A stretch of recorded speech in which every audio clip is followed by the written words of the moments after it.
Hello dear student, मैं मंजीत कुमार। आशा करता हूं कि आप सभी घर पे होंगे, सुरक्षित होंगे। देखो बच्चों, जो लास्ट टाइम हमने डिस्कस किया था क्वाड्रेटिक फॉर्म पार्ट 3 के अंदर डिस्कस किया था कि जो आपके पास क्वाड्रेटिक फॉर्म है उस क्वाड्रेटिक फॉर्म को आप डायगोनल क्वाड्रेटिक फॉर्म में कैसे रिड्यूस करते हो। फिर उसके बाद मैंने आपको चीज़ें सिखाई थी कि रैंक कैसे निकालते हो किसी क्वाड्रेटिक फॉर्म का, इंडेक्स कैसे निकालते हो और सिग्नेचर आप कैसे निकालते हो। देखो बच्चों, जो हमारे पास कल हमने जो टॉपिक डिस्कस किया था इट इज़ सो इम्पोर्टेंट। आज का जो हमारे पास बेसिकली टॉपिक है वो भी बहुत ही ज़्यादा इंपॉर्टेंट है और यहाँ से हमारे पास कुछ क्वेश्चन भी आए थे CSIR नेट के अंदर। उन क्वेश्चनों को भी क्या करेंगे, हम डिस्कस करेंगे, सोल्व करेंगे। देखो बच्चों, जो आपके पास आज का जो हमारे पास दरअसल काम है, बेसिकली जो काम चलने वाला है वो ये है कि आपके पास क्वाड्रेटिक फॉर्म है उसको आप कैनोनिकल फॉर्म के अंदर कैसे रिड्यूस करते हो ओवर R पर, और ओवर C पर कैनोनिकल फॉर्म को कैसे रिड्यूस करते हो किसी क्वाड्रेटिक फॉर्म को। फिर उसके बाद हम क्या डिस्कस करेंगे, कॉन्ग्रुएंट मैट्रिक्स को डिस्कस करेंगे। कॉन्ग्रुएंट मैट्रिक्स के बाद फिर हम ये चीज़ डिस्कस करेंगे कि दो क्वाड्रेटिक फॉर्म आपके पास कॉन्ग्रुएंट या फिर इक्विवेलेंट कब बनती है, ओवर R पर कब बनती है और ओवर C पर कब बनती है। देखो बच्चों, दरअसल जो हमारे पास आज का टॉपिक है it is so important according to the CSIR net.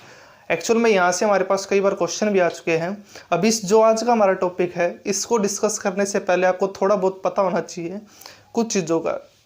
इसलिए आज का जो हमारा काम है दरअसल उसको करने से पहले मेरी आपसे छोटी सी एक हिदायत है कि दरअसल आप क्या चीज़ करो कि जो क्वाड्रेटिक फॉर्म पार्ट 3 है उसको पहले देखो, पूरी वीडियो को देखो, फिर उसके बाद आज वाली वीडियो को ज़रूर देखना, काम ज़रूर करना। Now come to the point. देखो बच्चों, आज हम जो डिस्कस करने वाले हैं तो वो हमारे पास क्या है कि कैनोनिकल फॉर्म कैसे बनाते हो किसी क्वाड्रेटिक फॉर्म की। फिर उसके बाद डिस्कस करें ओवर R पर कैसे बनाते हो और ओवर C पर कैसे बनाते हो। फिर कॉन्ग्रुएंट मैट्रिक्स पर काम चलेगा, उसकी प्रॉपर्टी चलेगी, प्रॉपर्टी पर काम चलेगा। फिर उसके बाद हमारे पास जो बेसिकली काम है वो चलता है कि दो क्वाड्रेटिक फॉर्म है आपके पास वो इक्विवेलेंट या फिर कॉन्ग्रुएंट कब बनती है, ओवर R पर और ओवर C पर। जो बिहेवियर है दो क्वाड्रेटिक फॉर्म के थ्रू कि वो इक्विवेलेंट कब है ओवर R और ओवर C, वहाँ से हमारे पास CSIR नेट के अंदर क्वेश्चन पूछे गए थे 4.75 मार्क्स के। दरअसल हम क्या करेंगे, उन क्वेश्चनों को सॉल्व करेंगे। अब इसीलिए उन चीज़ों को डिस्कस करने से पहले आपको कुछ चीज़ों का पता होना चाहिए कि आपके पास कोई क्वाड्रेटिक फॉर्म है उसको कैनोनिकल फॉर्म के अंदर कैसे रिड्यूस करते हो, ओवर R पर या फिर ओवर C पर। देखो बच्चों, मैं आपको कुछ चीज़ बता दूँ। दरअसल कल हमने जो डिस्कस किया था रैंक, इंडेक्स और सिग्नेचर निकालना डिस्कस किया था। जब कभी भी आपको एट रैंडमली ये चीज़ दे दी जाती है कि कोई क्वाड्रेटिक फॉर्म है उसका रैंक, इंडेक्स, सिग्नेचर निकालो, तो that implies you are working on real number R। क्योंकि अगर आप जब कभी भी R पर डिस्कस करते हो, R पर काम करना स्टार्ट करते हो, तो वहाँ से आपके पास आंसर बनता है। अगर आपको वो स्पेशली बोल देता है कि ओवर C पर बताओ, तो ओवर C के लिए रैंक, इंडेक्स और सिग्नेचर है वो चेंज हो जाते हैं। रैंक तो हमेशा ही बराबर बनता है, बट और इंडेक्स और सिग्नेचर हमारे पास क्या हो जाएंगे, चेंज हो जाएंगे। इसीलिए जब कभी भी कोई क्वेश्चन आता है वहाँ पर ये नहीं बोलता आपको कि किस स्पेस पर आपको काम करना है, तो दरअसल you have to working on R। Now come to the point, we are discuss about the canonical form और normal form of a quadratic form और R। तो दैट इम्प्लाइज क्या डेफिनेशन है वो ये है कि कैनोनिकल फॉर्म या फिर नॉर्मल फॉर्म किसकी, ऑफ क्वाड्रेटिक फॉर्म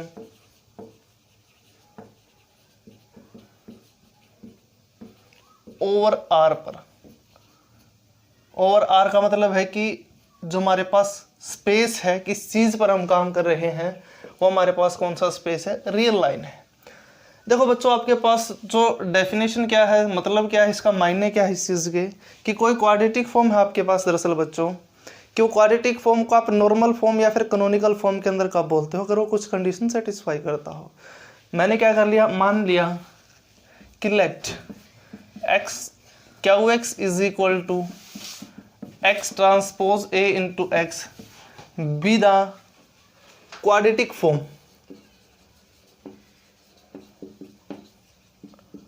ये चीज है, मैंने क्या कर लिया प्यारे बच्चों, QX मान लिया कोई क्वाड्रेटिक फॉर्म है। जो हमारे पास ये क्वाड्रेटिक फॉर्म है वो नॉर्मल फॉर्म या फिर कैनोनिकल फॉर्म में कब बनता है, ओवर R पर, अगर वो कुछ कंडीशन सेटिस्फाई करता हो। मतलब कि यहाँ से क्या चीज़ बनी, क्या डेफिनेशन बनी कि then QX is in canonical form या फिर नॉर्मल फॉर्म और नॉर्मल फॉर्म इफ हमारे पास क्या कंडीशन सेटिस्फाई होती हो, फर्स्ट ये कि मतलब क्या है इसका कि मान लिया कोई क्वाड्रेटिक फॉर्म आपके पास ये, इस क्वाड्रेटिक फॉर्म को आप नॉर्मल फॉर्म में कब बोलते हो कि हमारे पास जो मैट्रिक्स ए है वो किस चीज़ के अंदर होनी चाहिए, डायगोनल मैट्रिक्स बननी चाहिए। डायगोनल मैट्रिक्स से मतलब ये है कि डायगोनल मैट्रिक्स के थ्रू आप क्या करते हो, क्वाड्रेटिक फॉर्म बनाते हो, तो दैट इम्प्लाइज कि जो क्यू है उसके अंदर कौन कौन सी टर्म जाती है, कि जो वेरिएबल अगर मान लो आपने क्या लिया है, x1 लिया है, x2 लिया है, x3 लिया है and so on so for xn लिया है, तो क्वाड्रेटिक फॉर्म किस टाइप की बनेगी वहाँ से कि जो स्क्वायर टाइप की ही बनेगी, प्रोडक्ट के कोरस्पोंडिंग नहीं बनेगी, क्योंकि अगर आपके पास मैट्रिक्स कैसी है, डायगोनल मैट्रिक्स है। तो फर्स्ट कंडीशन क्या है कि ए हमारे पास क्या हो, A is the diagonal matrix, A हमारे पास क्या हो, दरअसल डायगोनल मैट्रिक्स हो। सेकंड कंडीशन ये है कि with all non zero diagonal entries, with all non zero diagonal entries of A हमारे पास क्या हो, इज आइदर वन और -1। मतलब ये है बच्चों कि आपके पास जो ये क्वाड्रेटिक फॉर्म है, इस क्वाड्रेटिक फॉर्म को आप कैनोनिकल फॉर्म या फिर नॉर्मल फॉर्म के अंदर कब बोलते हो, अगर मैट्रिक्स हमारे पास कैसी हो, इसकी इस क्वाड्रेटिक फॉर्म की हमारे पास क्या हो, डायगोनल मैट्रिक्स हो, और डायगोनल मैट्रिक्स भी किस टाइप की हो, जो आपके पास डायगोनल एंट्री है वो हमारे पास क्या बनती है, और जिसके डायगोनल एंट्रीज के अंदर जो नॉन जीरो पोजीशन है, मतलब नॉन जीरो एंट्री जहाँ पर बनती है वो क्या होनी चाहिए, या तो 1 हो या -1 हो। तो दैट इंप्लाइज कोई भी क्वाड्रेटिक फॉर्म जिसकी मैट्रिक्स अगर इन दो कंडीशन को सेटिस्फाई करती है, तो that implies this quadratic form is in canonical form और नॉर्मल फॉर्म ओवर आर। ये चीज है बच्चों हमारे पास। दरअसल अब मैं क्या करता हूँ, एक क्वेश्चन के थ्रू आपको समझाने की कोशिश करता हूँ कि जैसे कि फॉर एग्जांपल मान लो मैंने बोल दिया कि रिड्यूस ए quadratic form into canonical form और नॉर्मल फॉर्म। मतलब क्या है कि कोई क्वाड्रेटिक फॉर्म आपको गिवन है, उसको रिड्यूस करना है नॉर्मल फॉर्म के अंदर या फिर कैनोनिकल फॉर्म के अंदर, किस चीज़ पर, ओवर आर पर। ये चीज़ हमारे पास बच्चों, उसको देखते हैं अब।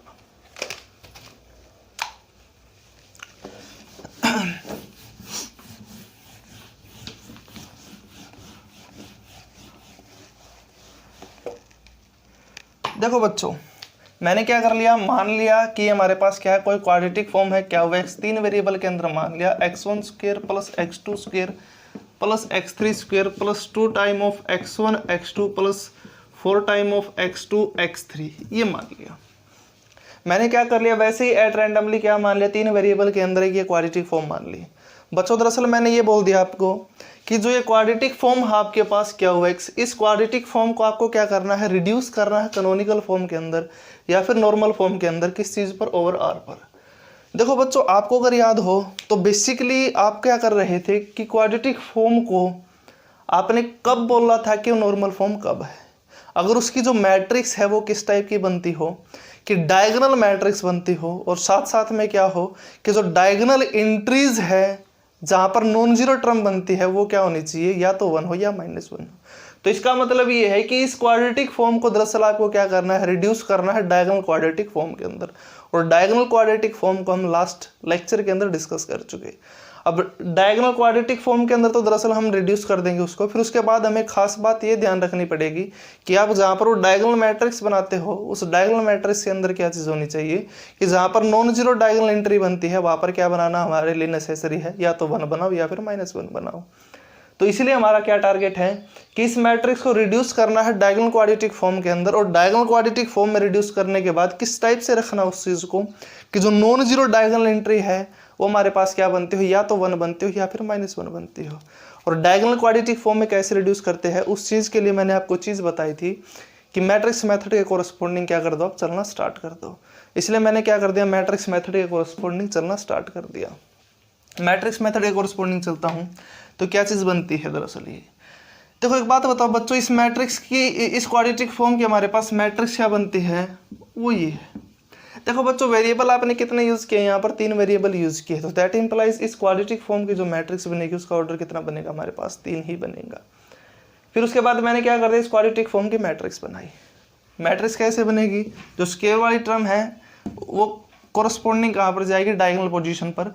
x1 और x2 का कोफिशिएंट कितना हमारे पास, वो है 2, तो दैट इम्प्लाइज उसका हाफ यहाँ पर और यहाँ पर, और 2 और 3 पोजीशन कहाँ पर बनती है, यहाँ पर बनती है, तो उसका कोफिशिएंट का हाफ यहाँ पर और यहाँ पर, और पोजीशन मेरे पास कितनी है, वो ये 0 है।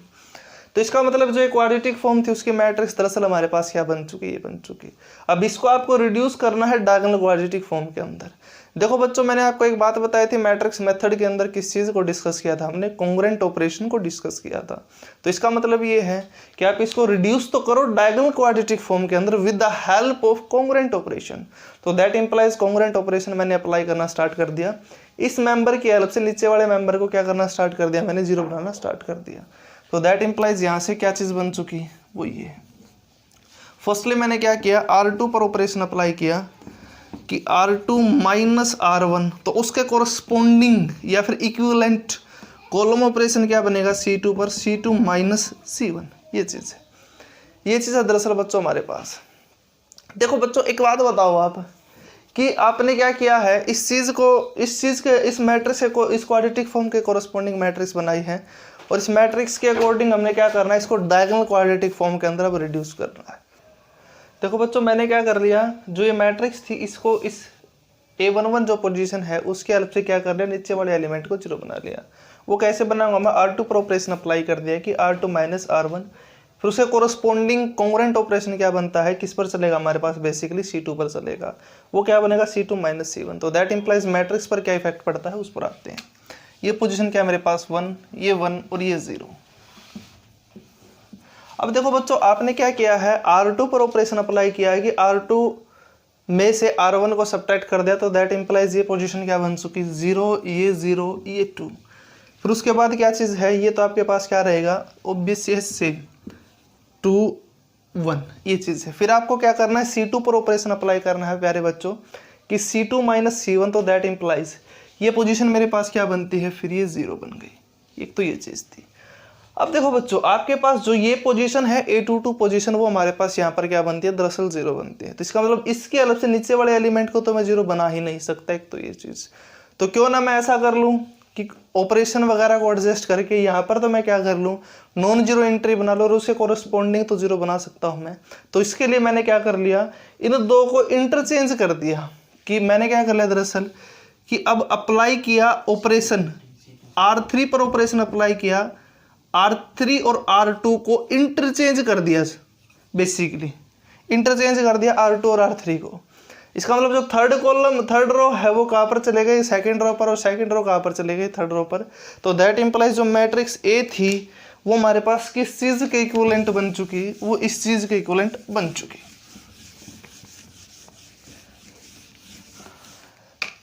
ये चीज़ बन चुकी बच्चों हमारे पास कि A इज इक्विवेलेंट टू 1 0 0 0 2 1 0 0 और 2, और इसी का कॉन्ग्रुएंट ऑपरेशन क्या बनता हमारे पास, वो ये बनेगा कि C3 is interchange to C2। अब थर्ड कॉलम और सेकंड कॉलम को भी क्या करना पड़ेगा बच्चों, आपको इंटरचेंज करना पड़ेगा। तो दैट इंप्लाइज यहाँ पर क्या बन जाएगा 1, और यहाँ पर क्या बन जाएगा मेरे पास 2, और यहाँ पर क्या बन जाएगा 0, और यहाँ पर बन जाएगा 2। अब देखो ये A22 पोजीशन हमारे पास बेसिकली क्या बन चुकी, 0 बन चुकी। तो दैट इंप्लाइज 0 बन चुकी, तो इसके अलग से मैं इसको 0 बना सकता हूँ। तो इसलिए मैंने क्या कर लिया, R3 पर ऑपरेशन अप्लाई किया कि R3 minus 2 time of R2, फिर उसी के कोरस्पोंडिंग कॉलम ऑपरेशन हमारे पास क्या बनेगा, वो ये बनेगा कि C3 minus 2 time of C2। तो दैट इंप्लाइज A हमारे पास क्या बन चुकी, ये बन चुकी। तो दैट इंप्लाइज हमारे पास जो मैट्रिक्स A है वो किस चीज़ के इक्विवेलेंट बन चुकी, वो इस चीज़ के इक्विवेलेंट बन चुकी। तो that implies it is equivalent to.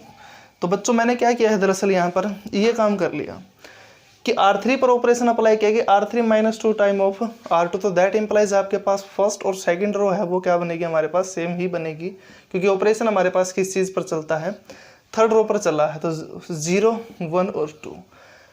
इसके अलग से आपने क्या किया है, इसको 0 बनाया है, तो ये पोजीशन क्या बनेगी 0, और ये 0। किस टाइप से किया आपने कि ये पोजीशन क्या बनेगी मेरे पास बच्चों, देखो बच्चों इसको 4 से मल्टीप्लाई करके आपने यहाँ पर सब्ट्रैक्ट किया, तो यहाँ पर बना मेरे पास -4। अब इसके अलग से इसका कोरस्पोंडिंग क्या एलिमेंट बनेगा, C3 पर ऑपरेशन अप्लाई किया है आपने कि -2 टाइम ऑफ C2, तो that implies this position is 0। तो इसका मतलब ये हुआ कि बच्चों कि आपके पास जो मैट्रिक्स A थी वो इक्विवेलेंट बन चुकी इस मैट्रिक्स के साथ। अब बच्चों ये बात तो ठीक है कि ये जो आपके पास मैट्रिक्स है डायगोनल मैट्रिक्स है। अब कैनोनिकल फॉर्म बनने के लिए तो आपको मैंने एक चीज बताई थी कि डायगोनल पोजीशन पर क्या हो, जो नॉन जीरो एंट्री है वहां पर क्या बनता हो, या तो 1 बनता हो या फिर -1 बनता हो। देखो बच्चों यहाँ पर तो 1 बन चुका ठीक है, यहाँ पर 1 बन चुका ठीक है, बट यहाँ पर तो -4 है। तो इसका मतलब मेरा भी ये टारगेट है कि 4 को भी रिड्यूस करना पड़ेगा, हटाना पड़ेगा, वहां पर क्या बनाना पड़ेगा, या तो 1 या फिर -1। तो इसका मतलब ये है कि अब मेरा टारगेट ये है कि 4 को रिड्यूस करना है। वो कैसे करूं मैं, R3 पर ऑपरेशन अप्लाई कर दिया मैंने कि 1/2 इंटू R3। देखो बच्चों अगर मैं इसको क्या करता हूं 2 से डिवाइड कर देता हूं तो उससे कोरस्पोंडिंग ऑपरेशन यहाँ पर क्या बनेगा, अभी 2 से डिवाइड कर देता हूं तो -2 बनता है। तो उसके इक्विवेलेंट कॉलम ऑपरेशन पर भी क्या करना पड़ेगा मुझे, थर्ड कॉलम को भी 2 से डिवाइड करना पड़ेगा। तो फिर यहाँ पर क्या बन जाएगा, -1 बन जाएगा। फिर उसे इक्विवेलेंट ऑपरेशन क्या बना कि C3 इज 1/2 into C3, तो that implies A is equivalent to 1 0 0 0 1 0 0 0 -1। ये चीज बन चुकी। तो अब बताओ बच्चों मुझे कि जो A मैट्रिक्स थी, जो क्वाड्रेटिक फॉर्म क्या हुआ, X की जो मैट्रिक्स A थी वो इस चीज के इक्विवेलेंट बन चुकी। तो इसका मतलब इसके कोरस्पोंडिंग में क्वाड्रेटिक फॉर्म बनाता हूं तो वहां पर क्या बनती है हमारे पास, सिर्फ और सिर्फ स्क्वायर की टर्म बनती है। अब स्क्वायर की टर्म बनेगी तो उसे कोरस्पोंडिंग मैट्रिक्स यही तो बनेगी। अब उसे कोरस्पोंडिंग मैट्रिक्स अगर ये बनती है तो दैट इंप्लाइज जो क्वाड्रेटिक फॉर्म हमारे पास इस मैट्रिक्स से कोरस्पोंडिंग बनती है तो वो क्या बनेगी, इसकी कैनोनिकल फॉर्म बन जाएगी। तो दैट इंप्लाइज यहाँ से QX या फिर QY क्या बन जाएगा, वो ये कि y1 का स्क्वायर प्लस y2 का स्क्वायर माइनस ऑफ y3 का स्क्वायर। तो इसका मतलब इस टाइप से था बच्चों आपको कि अगर कोई क्वाड्रेटिक फॉर्म अगर दे दी जाती है तो उस क्वाड्रेटिक फॉर्म की कैनोनिकल फॉर्म या फिर नॉर्मल फॉर्म आप कैसे बनाते हो। दरअसल मोस्ट ऑफ द केसेस इस टाइप की चीज़ के अंदर आपके पास क्या चला है, कल वाला ही काम चला है सारा का सारा। बस एक नई चीज़ और ऐड किया आपने कि जहाँ पर नॉन जीरो डायगोनल एंट्री है वहाँ पर क्या बनाना है, 1 या फिर -1। ये चीज़ थी। देखो बच्चों अब हम क्या करते हैं, डिस्कस करते हैं कि कोई क्वाड्रेटिक फॉर्म है उसको आप कैसे रिड्यूस करते हो, कैनोनिकल फॉर्म या फिर नॉर्मल फॉर्म। अभी तक तो आपने ओवर R पर डिस्कस किया था, अब हम किस पर डिस्कस करते हैं, ओवर C पर डिस्कस करते हैं।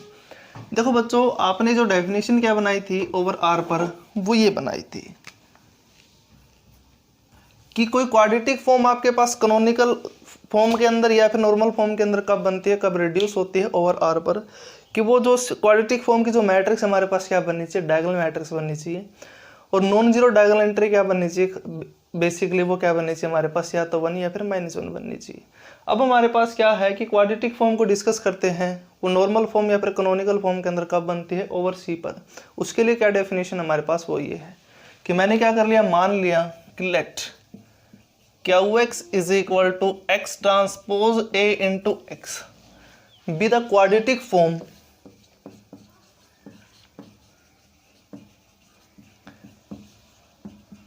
ये मान लिया। जो हमारे पास ये क्वाड्रेटिक फॉर्म है ये नॉर्मल फॉर्म या फिर कैनोनिकल फॉर्म के अंदर कब बनता है, then QX is in canonical form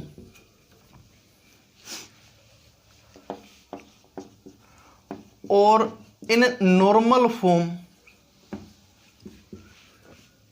if क्या कंडीशन सेटिस्फाई करे, वो फर्स्ट कि A is the diagonal matrix, A हमारे पास क्या हो, डायगोनल मैट्रिक्स हो, और खास तौर पर किस टाइप की डायगोनल मैट्रिक्स हो, जिसकी नॉन जीरो डायगोनल एंट्रीज क्या हो, हमारे पास 1 बनते हो। With non zero diagonal entries or with all non zero diagonal entries हमारे पास क्या हो, इज 1 हो। देखो बच्चों आपने क्या बोल दिया कि जो क्वाड्रेटिक फॉर्म आपके पास कैनोनिकल फॉर्म या फिर नॉर्मल फॉर्म कब बनती है, किस चीज पर, ओवर C पर। ओवर C पर कब बनती है, अगर QX की जो मैट्रिक्स हमारे पास क्या हो, बेसिकली वो डायगोनल मैट्रिक्स बनता हो, और जो नॉन जीरो डायगोनल एंट्री आपके पास क्या बनती हो, 1 बनती हो। देखो बच्चों आपने क्या बोल दिया कि जो क्वाड्रेटिक फॉर्म आपके पास कैनोनिकल फॉर्म के अंदर कब है, आपको बेसिकली इस चीज़ के अंदर रिड्यूस करना उसको। अब उस चीज़ को रिड्यूस करने के लिए मैंने आपको क्या चीज़ बताई थी, मेथड बताया था, तरीका बताया था, तरीका इजाद किया था हमने कि मैट्रिक्स मेथड के कोरस्पॉन्डिंग आप काम करना स्टार्ट कर दो। क्वाड्रेटिक फॉर्म को बेसिकली किस चीज़ के अंदर रिड्यूस करो, पहले तो डायगोनल क्वाड्रेटिक फॉर्म के अंदर। अब डायगोनल क्वाड्रेटिक फॉर्म में रिड्यूस होने के बाद कि वहाँ पर तो हमें पता है इस चीज़ का कि डायगोनल क्वाड्रेटिक फॉर्म के अंदर जब भी रिड्यूस होता है बेसिकली तो डायगोनल पोजीशन पर ही हमारे पास क्या बनती है, एलिमेंट, नॉन जीरो एलिमेंट आने की चॉइसेस रहती है। और नॉन जीरो डायगोनल एंट्री हमारे पास क्या बनती है, हमारी नॉन डायगोनल एंट्री हमारे पास बेसिकली क्या बनती है, वहाँ पर जीरो बनती है। तो अब आपने क्या बोल दिया कि कैनोनिकल फॉर्म के लिए एक कुछ कंडीशन और ऐड कर दिया आपने साथ साथ में कि जो आपने डायगोनल पोजीशन बनाई है डायगोनल मैट्रिक्स की, वहाँ पर नॉन जीरो डायगोनल पोजीशन जहाँ पर बनती है वहाँ पर क्या बनाना स्टार्ट कर दो, आप 1 बनाना स्टार्ट कर दो। तो इस टाइप की जो क्वाड्रेटिक फॉर्म आपके पास बन के आएगी बेसिकली वो हमारे पास क्या बनेगी, कैनोनिकल फॉर्म बन जाएगी बेसिकली उस गिवन क्वाड्रेटिक फॉर्म की। ये हमारे पास क्या है, वे है अंडरस्टैंड करने का। तो इसका मतलब ये है कि जो क्वाड्रेटिक फॉर्म है अगर ये दो कंडीशन सेटिस्फाई होती है तो दैट इंप्लाइज को किस फॉर्म का बनना पड़ेगा, इस फॉर्म का बनना पड़ेगा कि Q X is equal to x1 का स्क्वायर प्लस x2 का स्क्वायर प्लस x3 का square plus up to so so four plus xr का square such that r is less than और इक्वल टू n। इसी form का बनेगा, क्योंकि आप क्या करोगे, इससे मैट्रिक्स बनाओगे, डायगोनल एंट्री क्या बनेगी आपके पास 1 बनेगी और 0 भी बन सकती है क्योंकि मैंने क्या कर दिया, r तक चलाया और r की वैल्यू क्या कर दी, लेस देन और equal to number of variable कर दी। ये चीज़ है। तो इससे रिलेटेड हम क्या करते हैं बेसिकली क्वेश्चन के थ्रू मैं आपको क्या करता हूँ समझाने की कोशिश करता हूँ। मैंने जस्ट वैसे ही 2 वेरिएबल के अंदर ले ली मैट्रिक्स।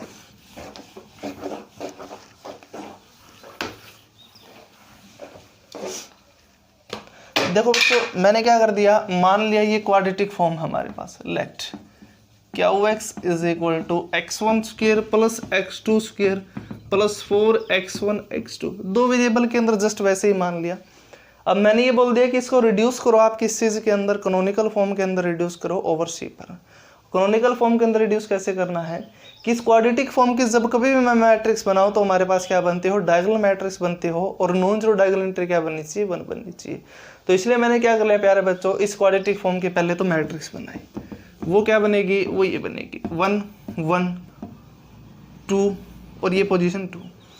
अब इसको मेरा क्या टारगेट है, डायगोनल मैट्रिक्स के अंदर रिड्यूस करना है with the help of congruent operation. तो इसलिए मैंने क्या कर लिया, इसको जो 1 पोजीशन थी इसकी हेल्प से नीचे वाले एलिमेंट को 0 बनाना स्टार्ट कर दिया ताकि हमारे पास किस चीज़ के अंदर बन सके, वो डायगोनल फॉर्म के अंदर बनना स्टार्ट हो जाए। तो दैट इम्प्लाइज अब मेरा ऑपरेशन क्या अप्लाई करूंगा मैं, वो ये करूंगा कि R2 पर ऑपरेशन अप्लाई कर दिया, R2 minus 2 time of R1। तो that implies this one is equivalent to 1 2, ये पोजीशन 0। आपने क्या किया, इसको 2 से मल्टीप्लाई करके इसके अंदर सब्ट्रैक्ट किया है। तो यहाँ पर क्या बनेगा मेरे पास कि 1 माइनस 4 तो क्या बना -3, ये चीज़ बन चुकी है। फिर इसी के कॉन्ग्रुएंट ऑपरेशन क्या बनेगा मेरे पास, वो ये बनेगा कि and C2 minus 2 time of C1। तो दैट इम्प्लाइज ये पोजीशन क्या बन चुकी मेरे पास, 0 बन चुकी।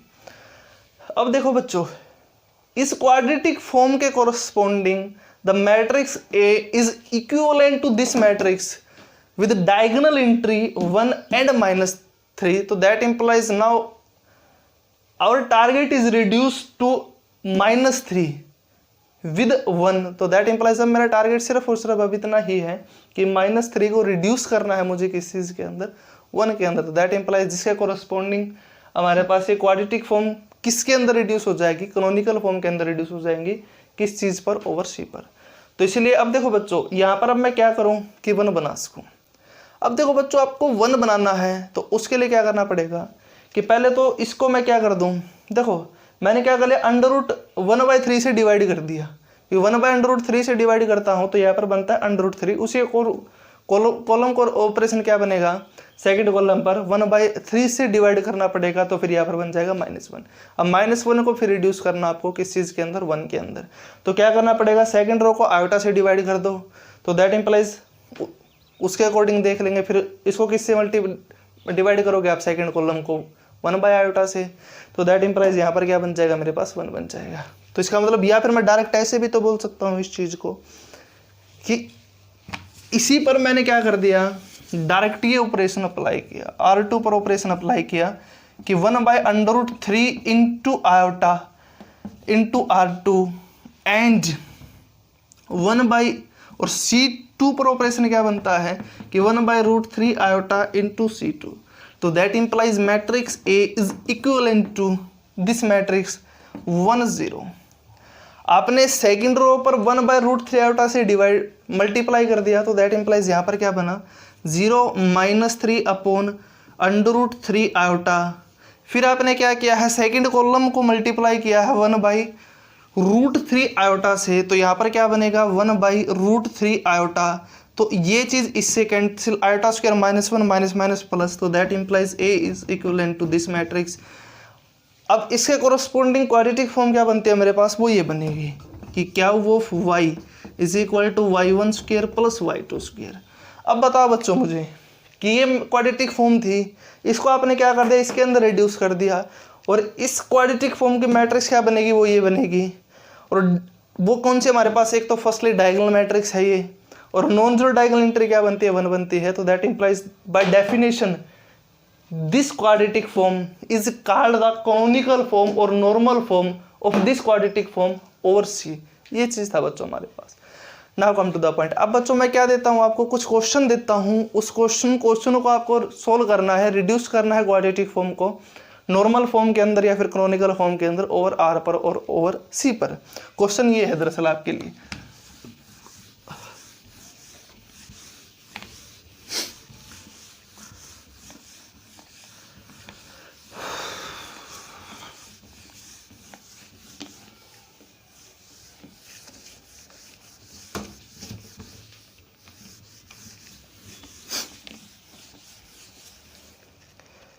ये दे दिए बच्चों मैंने आपको क्वेश्चन, एक्सरसाइज के लिए है ये कुछ क्वेश्चन आपके पास।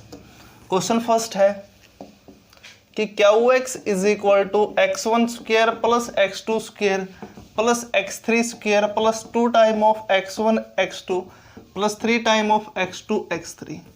सेकेंड क्वेश्चन ये है कि QX is equal to x1² minus x2² plus 4 time of x1 x2।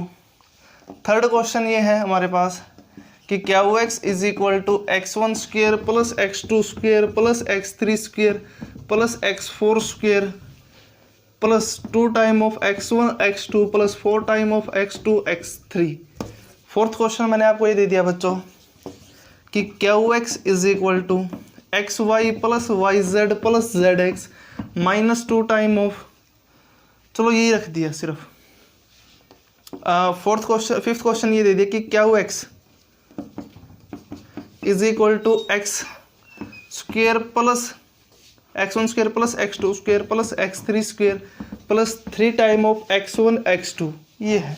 और सिक्स्थ क्वेश्चन ये दे दिया बच्चों आपको कि QX is equal to xy plus yz minus 2zx। ये आपके पास बच्चों 6 क्वेश्चन है, 6 क्वाड्रेटिक फॉर्म आपके पास। इन सिक्स्थ क्वाड्रेटिक फॉर्म का आपको क्या करना है, रिड्यूस करना है कैनोनिकल फॉर्म के अंदर या फिर नॉर्मल फॉर्म के अंदर। किन चीज पर, ओवर R पर भी रिड्यूस करना है और ओवर C पर भी रिड्यूस करना है, ये चीज है। इन 6 क्वेश्चनों को बच्चों आप ट्राई करो, सोल्व करो। आप आंसर है मेरे पास कमेंट के थ्रू भी दे सकते हो या फिर मेरे पास पर्सनली व्हाट्सअप भी कर सकते हो, इसलिए ट्राई करो, क्वेश्चन को सोल्व करो। देखो बच्चों अब हमारे पास जो काम है, अब हम जो डिस्कस करने वाले हैं वो है कॉन्ग्रुएंट मैट्रिसेस। देखो बच्चों अब जो हमारा काम है कॉन्ग्रुएंट मैट्रिक्स का, फिर उसके बाद हम जो डिस्कस करेंगे कि दो क्वाड्रेटिक फॉर्म आपके पास कॉन्ग्रुएंट या फिर इक्विवेलेंट का बनते हैं ओवर R पर या फिर ओवर C पर। दरअसल बच्चों यहाँ पर जो टॉपिक आपके पास है अब तक जो हमने डिस्कस कर लिया, उन्हीं कंसेप्ट को क्या करेंगे, यूज़ करेंगे, आगे वाले काम में रिड्यूस करेंगे और वहीं से ही हम क्या करेंगे, अपने काम को आगे लेकर जाएंगे। और साथ साथ में बच्चों हम जो करने वाले हैं अभी, यहाँ से जो क्वेश्चन है CSIR नेट के अंदर आए भी हुए हैं, उन क्वेश्चनों को भी सोल्व करेंगे। देखो बच्चों हमारे पास फर्स्टली क्या डेफिनेशन है कॉन्ग्रुएंट मैट्रिक्स की, मैं एक बार वो बता दूँ आपको कि two square matrix A and B of same order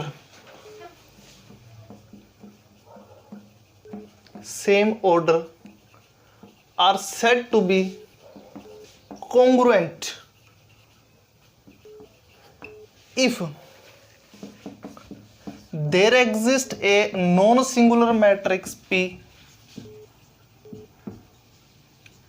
non-singular matrix P such that A is equal to P transpose B into P।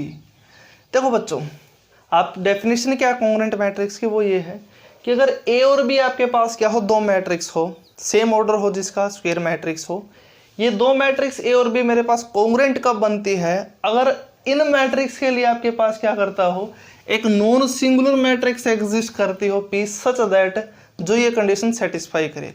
मतलब कि ए मैट्रिक्स आपको कैसे ऑब्टेन्ड हो कि बी को पी के ट्रांसपोज से मल्टीप्लाई कर दो, प्री मल्टीप्लाई, और पोस्ट मल्टीप्लाई किससे कर दो, आप पी से कर दो, तो दैट इंप्लाइज आपके पास जो मैट्रिक्स ए है वो क्या बन जाएगी, कॉन्ग्रुएंट बन जाएगी विद द मैट्रिक्स बी, या फिर this matrix is congruent to this. तो दैट इंप्लाइज इन वर्डिंग, इसको आप ऐसे भी बोल सकते हो कि A is congruent to B या फिर A is congruent to B. ये अलग अलग नोटेशन है, जैसे आपकी मर्जी है, जैसे आपको अच्छा लगता है उसका यूज कर सकते हो। मैं फिर से एक बार डेफिनेशन को रिपीट कर देता हूँ। देखो बच्चों, जो कॉन्ग्रुएंट मैट्रिक्स का कंसेप्ट हमारे पास है, आगे जाके आइगन वैल्यू के अंदर भी बहुत ही ज़्यादा यूजफुल है, और वहाँ से भी हमारे पास कई बार क्वेश्चन आए हुए हैं CSIR नेट के अंदर। अभी मैं आपको जो करवाने वाला हूँ वो हमारे पास बहुत ही ज़्यादा इंपॉर्टेंट काम है। देखो बच्चों, आपने क्या बोल दिया कि दो मैट्रिक्स है ए और बी, स्क्वायर मैट्रिक्स है, और जिनका क्या हमारे पास सेम ऑर्डर है। ये दो मैट्रिक्स ए और बी हमारे पास कॉन्ग्रुएंट कब बनती है, अगर इन मैट्रिक्स के लिए आपके पास क्या करती हो, एक non singular matrix P exist करती हो सच दैट कि P transpose B into P किसके इक्वल बनता हो, ए के इक्वल बनता हो। तो इसका मतलब अगर ये मैट्रिक्स इस टाइप से बनती है, मतलब बी के लिए नॉन सिंगुलर मैट्रिक्स मिल चुकी such that P transpose B into P, ये कंप्लीट मैट्रिक्स क्या बन जाएगी, कॉन्ग्रुएंट बन जाएगी with the matrix of B. अब ये कंप्लीट मैट्रिक्स किसके इक्वल, आपके पास ए के इक्वल है, तो that implies A is congruent to B. ये हमारे पास क्या है, डेफिनेशन है किस चीज़ की, कॉन्ग्रुएंट मैट्रिक्स की। देखो बच्चों, अब हमारे पास एक्चुअल में क्या होता है, एक थ्योरम आती है कि जो कॉन्ग्रुएंसी रिलेशन है किस चीज़ पर, सेट ऑफ ऑल मैट्रिसेस पर, वो हमारे पास क्या बनता है, बेसिकली इक्विवेलेंस रिलेशन बनता है। इक्विवेलेंस रिलेशन किसको बोलते थे, आपको अगर याद हो तो +1 क्लास के अंदर हम उस चीज़ को डिस्कस करते थे कि कोई भी रिलेशन आपके पास इक्विवेलेंस रिलेशन कब बनता है किसी सेट पर, अगर वो क्या क्या कंडीशन सेटिस्फाई करे, रिफ्लेक्सिव हो, सिमेट्रिक हो, ट्रांजिटिव हो, उस चीज़ के अकॉर्डिंग हम क्या करेंगे, काम करेंगे आगे। देखो बच्चों, अब हमारे पास थ्योरम क्या है, बेसिकली वो ये है।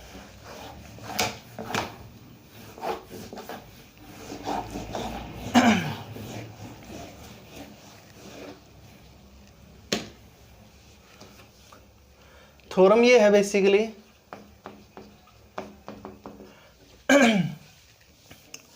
Congruency relation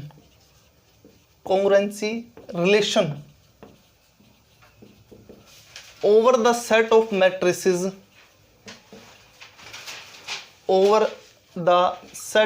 matrices, set of all n cross n matrices, of all n cross n matrices, matrix having entry in the field F is the equivalence relation.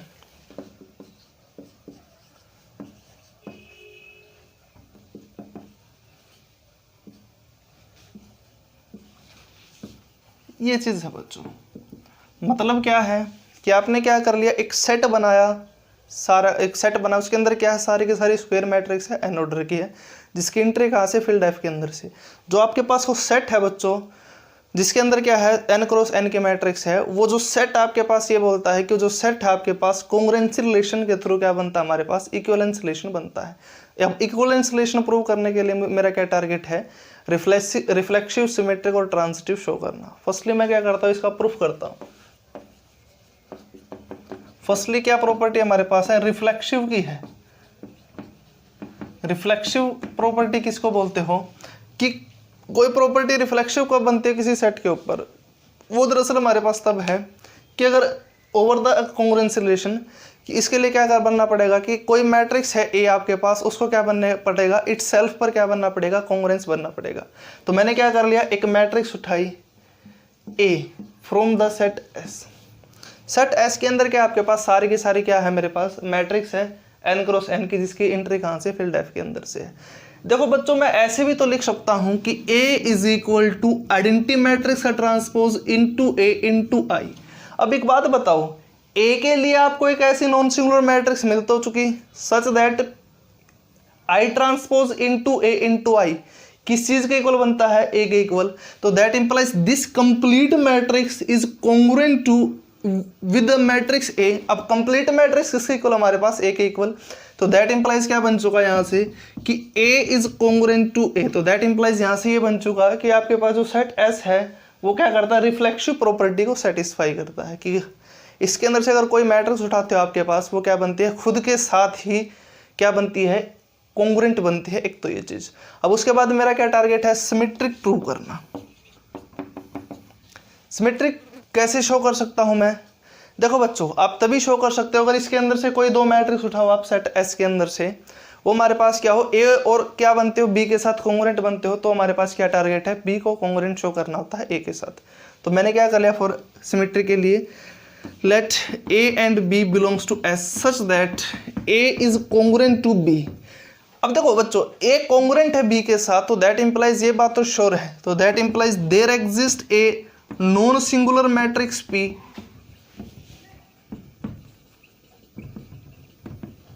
such that by definition A is equal to P transpose B into P।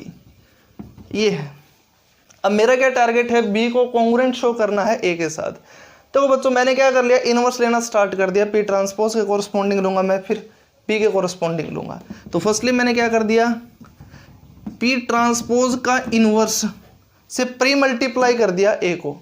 तो क्या value बनी, वो बन चुकी B into P, क्योंकि P transpose into P transpose का inverse क्या बन जाएगा, आइडेंटिटी मैट्रिक्स बन जाएगा। फिर मैंने क्या ले लिया, P इनवर्स से पोस्ट मल्टीप्लाई कर दिया। तो दैट इंप्लाइज क्या बन जाएगा, P ट्रांसपोज का inverse into A into P inverse is equal to B। तो दैट इंप्लाइज, इसको मैं लिख सकता हूँ P इनवर्स का transpose into A into P is equal to B। तो that implies B is congruent to A। तो इसका मतलब ये हुआ बच्चों कि अगर A कॉन्ग्रुएंट है B के साथ, तो B क्या बन चुकी, कॉन्ग्रुएंट बन चुकी A के साथ। तो इसका मतलब सिमेट्रिक प्रॉपर्टी हमारे पास भी सेटिस्फाई होती है। फिर उसके बाद हमारे पास क्या, ट्रांजिटिव प्रॉपर्टी को चेक करना है। अगर ये चीज़ हो जाती है सेटिस्फाई, तो उसके बाद जो हमारे पास जो काम है बेसिकली वो क्या हो जाएगा, आगे वाला काम हमारे पास इजिली रिलेट होना स्टार्ट हो जाएगा एक दूसरे के साथ। देखो बच्चों अब मैं क्या करूँगा, ट्रांजिटिव प्रॉपर्टी को और देखता हूँ वो क्या बनती है। देखो बच्चों फॉर द ट्रांजिटिव प्रॉपर्टी के लिए ये चीज है,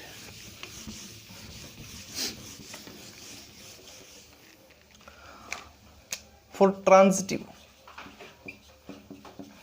थर्ड प्रॉपर्टी मैंने क्या कर लिया, मान लिया let A B and C belongs to the set S such that कि A is congruent to B and B is congruent to C। अब मेरा टारगेट ये है कि फॉर द ट्रांजिटिविटी के लिए A को कॉन्ग्रुएंट शो करना C के साथ। अब ये दो मैट्रिक्स कॉन्ग्रुएंट है, तो इसका मतलब नॉन सिंगुलर मैट्रिक्स P और क्या ऐसे एग्जिस्ट करेंगे, दैट इंप्लाइज जो डेफिनेशन को सेटिस्फाई करती हो। तो that implies there exist an non singular matrix, a non singular matrix P and Q such that by definition कि A is equal to P transpose B into P and फिर उसके बाद क्या है कि B is equal to C transpose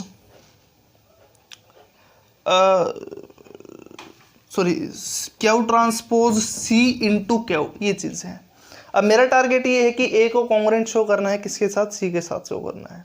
देखो बच्चों एक बात बताओ, मैंने क्या कर लिया, A को कॉन्ग्रुएंट C के साथ कैसे शो करूंगा मैं, B की वैल्यू क्या है, Q ट्रांसपोज इंटू Q है। तो मैंने क्या करा, दरअसल जो B की वैल्यू थी यहाँ से मैंने क्या कर दिया, इसके अंदर पुट कर दिया। तो दैट इंप्लाइज क्या वैल्यू बनी कि A is equal to P transpose Q transpose C Q P, ये चीज़ बन चुकी। अब इस चीज़ को मैं क्या लिख सकता हूँ इस टाइप से कि Q P का transpose into C into Q P, ये चीज़ बन चुकी। देखो बच्चों एक बात बताओ, P और Q हमारे पास क्या है, दो स्क्वायर मैट्रिक्स है, n क्रॉस n की है, किस टाइप से, नॉन सिंगुलर है। अब दो नॉन सिंगुलर मैट्रिक्स की प्रोडक्ट हमारे पास क्या बनती है, नॉन सिंगुलर बनती है। अब ये नॉन सिंगुलर मैट्रिक्स का transpose into C into this non singular matrix, तो दैट इंप्लाइज ए क्या बन चुका यहाँ से, कोंग्रुएंट बन चुका बाय द डेफिनेशन ऑफ किसके साथ, सी के साथ। तो इसका मतलब ये हुआ कि A is congruent to B, B is congruent to C, तो that implies A is congruent to C. तो इसका मतलब दरअसल हमारे पास क्या है बच्चों, वो ये है कि कोंग्रुएंसी रिलेशन है वो हमारे पास क्या करता है, इक्विवेलेंस रिलेशन को सेटिस्फाई करता है। अब इसी चीज़ का मैं क्या करूँगा, बेनिफिट उठाऊंगा जब हम डिस्कस करेंगे किस चीज़ को, कि दो क्वाड्रेटिक फॉर्म हमारे पास कोंग्रुएंट कम बनती है ओवर आर पर और ओवर सी पर। उससे पहले मैं आपको एक चीज़ बता दूं, उससे पहले हमारे पास चीज़ क्या है, वो ये है। देखो बच्चों, मैंने आपको एक चीज़ बताई थी, अगर आपको याद हो तो हमने क्या किया था, इस चीज़ को डिस्कस किया था। आपको अगर याद हो तो जब मैंने रैंक इंडेक्स और सिग्नेचर पर काम करवाया था, काम डिस्कस किया था हमने, उसके अंदर मैंने आपको एक चीज़ बताई थी, अगर आपको याद हो तो मैंने आपको ये बताया था कि मान लिया कोई क्वाड्रेटिक फॉर्म आपके पास वो ये है। अगर आपको याद हो तो मैंने ये बोला था कि Q X is equal to x transpose A into X, ये चीज़ है। देखो बच्चों, आपको अगर याद हो तो कल मैंने जो आपको काम बताया था, कल काम जो हमने सीखा था वहाँ से कुछ चीज़ और निकालते हैं, फिर आगे अप्लाई करेंगे, फिर आंसर बनाएंगे। देखो बच्चों, मैंने ये चीज़ बताई थी कल आपको कि ये मान लिया कोई हमारे पास क्या क्वाड्रेटिक फॉर्म है। जब किसी भी क्वाड्रेटिक फॉर्म को आप डायगोनल क्वाड्रेटिक फॉर्म के अंदर रिड्यूस करते हो तो वो किस टाइप की बनती है, बेसिकली वो ये बनती है कि Q Y is equal to Y transpose D into Y such that D is equal to P transpose A into P, ये चीज़ थी। आपको अगर याद हो तो बच्चों, कल मैंने रैंक इंडेक्स और सिग्नेचर के अंदर इस चीज़ का यूज़ किया था। अब देखो बच्चों, क्यों ना मैं डेफिनेशन अप्लाई करूँ, फिर मैंने आपको ये भी बताया था कि पी हमारे पास क्या है, नॉन सिंगुलर मैट्रिक्स है। अब देखो बच्चों, आपने क्या बोला कि कोई क्वाड्रेटिक फॉर्म आपके पास क्या हुआ एक्स, अगर वो ये है तो उसके कोरस्पोंडिंग डायगोनल क्वाड्रेटिक फॉर्म मान लिया मेरे पास ये थी, तो वो क्या बनेगी, Y transpose D into Y such that D किसके इक्वल हो, P transpose A into P. तो इसका मतलब क्या हुआ कि the by definition of congruent matrix कि that implies D is congruent to A, ये चीज़ बन चुकी। इसी कंसेप्ट का मैं क्या करूँगा बच्चों, यूज़ करूँगा आपको जब ये चीज़ सिखाऊंगा उस चीज़ के कोरस्पोंडिंग। इस चीज़ को ध्यान रखना कि every matrix from a quadratic form is congruent to with its diagonal quadratic form, ये चीज़ है बच्चों, इस चीज़ को याद रखना। आगे हम क्या करेंगे, यूज़ करेंगे किस चीज़ के अंदर, जब अभी हम डिस्कस करेंगे कि जो आपके पास दो क्वाड्रेटिक फॉर्म है वो इक्विवेलेंट या फिर कोंग्रुएंट कब बनते हैं, ओवर आर पर और ओवर सी पर है, ये चीज़। देखो बच्चों, अब हमारा जो काम है वो ये है कि क्वाड्रेटिक कोंग्रुएंट है या फिर इक्विवेलेंट क्वाड्रेटिक फॉर्म कब होती है, ओवर आर पर। देखो बच्चों, मतलब क्या है कि दो क्वाड्रेटिक फॉर्म आपके पास है ओवर आर पर, मतलब कि रियल क्वाड्रेटिक फॉर्म है। दो रियल क्वाड्रेटिक फॉर्म इक्विवेलेंट या फिर कोंग्रुएंट कब बनती है, ओवर आर पर, उसको डिस्कस करते हैं। मतलब डेफिनेशन क्या है, दरअसल हमारे पास वो ये है। मैंने क्या कर लिया, मान लिया let two real quadratic form, let two real quadratic form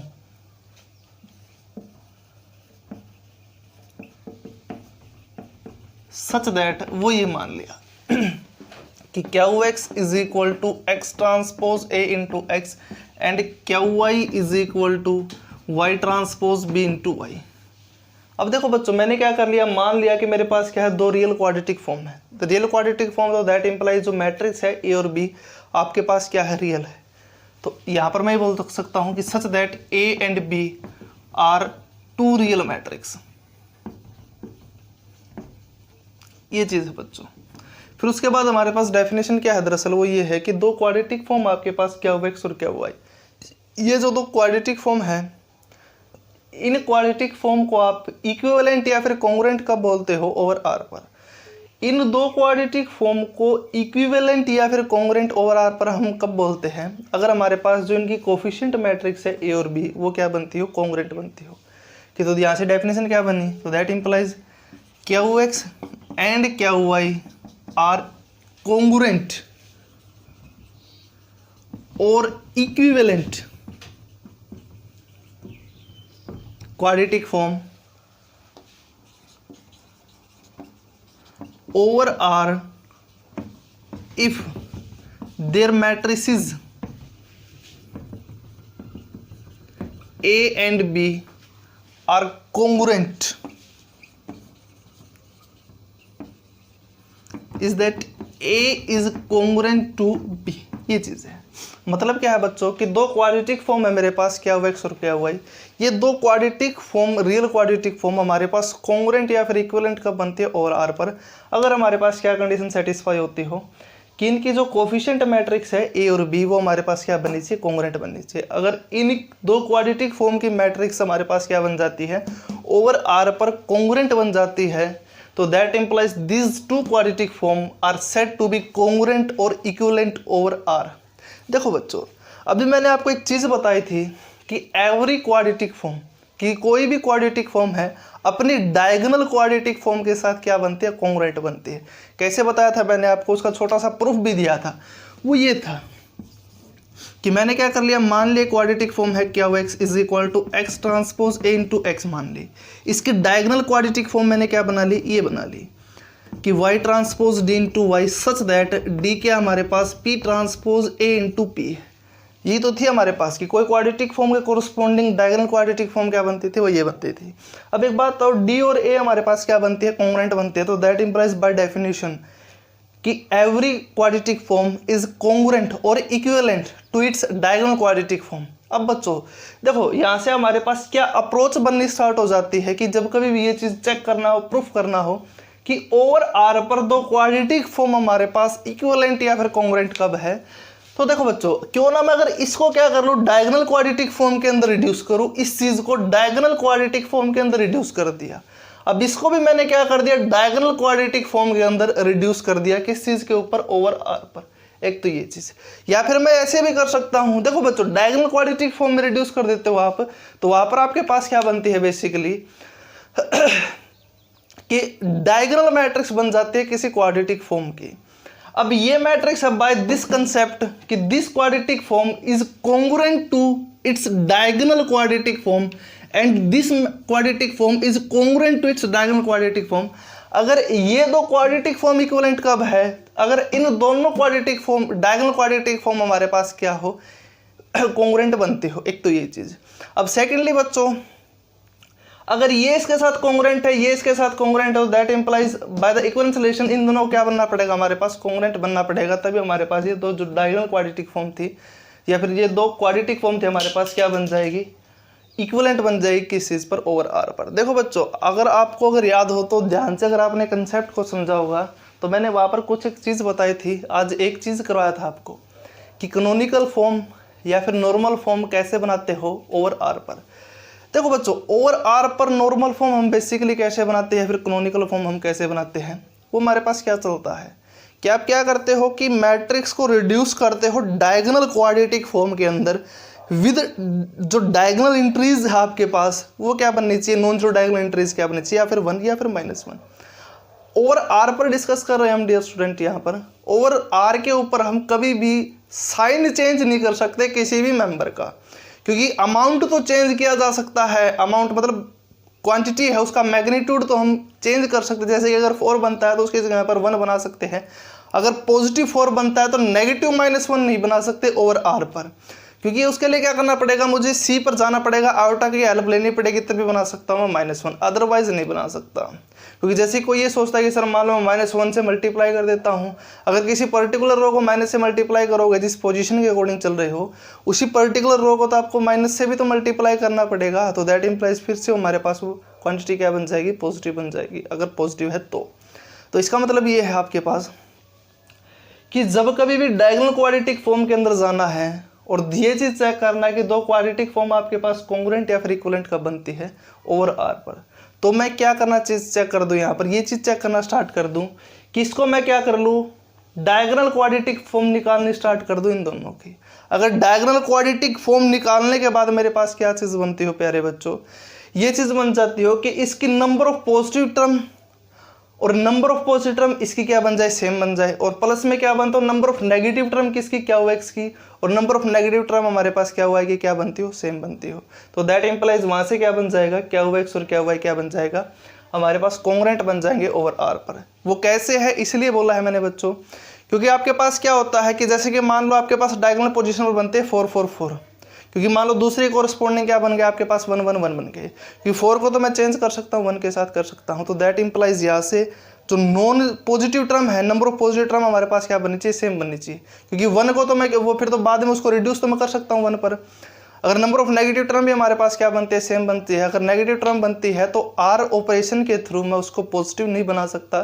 तो इसका मतलब ये है कि दो क्वाड्रेटिक फॉर्म अगर आपके पास है, अगर आपको उनको ये चीज़ चेक करना है कि वो आपके पास क्या बनती हो, कॉन्ग्रुएंट या फिर इक्विवेलेंट कब बनती हो ओवर आर पर, तो आप क्या चीज़ चेक करना स्टार्ट कर दो, उन क्वाड्रेटिक फॉर्म की डायगोनल क्वाड्रेटिक फॉर्म बनाओ और उसके अंदर ये चीज़ चेक करना स्टार्ट कर दो कि नंबर ऑफ पॉजिटिव टर्म किसकी डायगोनल क्वाड्रेटिक फॉर्म किसकी क्या हो एक्स की, और नंबर ऑफ पॉजिटिव टर्म किसकी डायगोनल क्वाड्रेटिक फॉर्म ऑफ क्या हुआ है कि क्या हो, सेम हो, और नंबर ऑफ नेगेटिव टर्म भी हमारे पास क्या बनती हो, सेम बनती हो। तो दैट इम्प्लाइज दो क्वाड्रेटिक फॉर्म हमारे पास क्या बन जाएगी, कॉन्ग्रुएंट बन जाएगी और इक्विवेलेंट बन जाएगी ओवर आर पर। देखो बच्चों, अभी मैंने क्या किया है, जस्ट आपको एक कंसेप्ट बताया है किसका, कि दो क्वाड्रेटिक फॉर्म आपके पास कॉन्ग्रुएंट या फिर इक्विवेलेंट कब बनती है ओवर आर पर, कि अगर उन दोनों मैट्रिक्स, उन क्वाड्रेटिक फॉर्म के मैट्रिक्स आपके पास क्या कॉन्ग्रुएंट हो, ये चीज़ किया था। फिर उसके बाद मैंने आपको जस्ट एक थिंकिंग बनाने की कोशिश की है कि दो क्वाड्रेटिक फॉर्म आपके पास है, क्या 1x और क्या 2x मान लिया, दो क्वाड्रेटिक फॉर्म थी। अगर वो दो क्वाड्रेटिक फॉर्म है आपके पास, कॉन्ग्रुएंट कब बनती है, अगर आपके पास उन दोनों क्वाड्रेटिक फॉर्म की मैंने क्या कर लिया, डायगोनल क्वाड्रेटिक फॉर्म बनाई। अब डायगोनल क्वाड्रेटिक फॉर्म की खास बात ये है कि जो डायगोनल पोजीशन पर मेरे पास जो भी अमाउंट होता है नॉन जीरो एंट्री का, जो भी है, पॉजिटिव है नेगेटिव है, अगर उसके अंदर हमारे पास क्या रिलेशन ऑब्जर्व करता हो कि इसके अंदर नंबर ऑफ पॉजिटिव टर्म और नंबर ऑफ नेगेटिव टर्म हमारे पास क्या बनती हो, सेम बनती हो, तो दैट इंप्लाइज दो क्वाड्रेटिक फॉर्म हमारे पास क्या बन जाएगी, कॉन्ग्रुएंट बन जाएगी या फिर इक्विवेलेंट बन जाएगी ओवर आर पर। एक तो ये चीज़ थी। देखो बच्चों, मैंने यहाँ पर डायगोनल वर्ड का यूज़ किया है, डायगोनल क्वाड्रेटिक फॉर्म का वर्ड यूज़ किया है। यहाँ पर मैं ऐसे भी बोल सकता था कि उन दोनों को क्वाड्रेटिक फॉर्म को आप किसके अंदर रिड्यूस कर दो, नॉर्मल फॉर्म के अंदर रिड्यूस कर दो या फिर कैनोनिकल फॉर्म के अंदर रिड्यूस कर दो, किस चीज़ पर, ओवर आर पर। तो वहाँ पर आप चेक कर लो कि नंबर ऑफ पॉजिटिव टर्म या फिर नंबर ऑफ नेगेटिव टर्म आपके पास क्या बनती है, सेम बनती है। तो दैट इम्प्लाइज, तो वो दो क्वाड्रेटिक फॉर्म आपके पास क्या बन जाएगी, इक्विवेलेंट या फिर कॉन्ग्रुएंट बन जाएगी ओवर आर पर। तो इसका मतलब आप इसको बाय डेफिनेशन ये भी लिख सकते थे, इसी के अंदर आप ये चीज़ भी ऐड कर सकते थे कि कॉन्ग्रुएंट कब बोलते हो, और में डालकर ये भी लिख सकते हो, और कि टू रियल क्वाड्रेटिक फॉर्म या फिर टू रियल क्वाड्रेटिक फॉर्म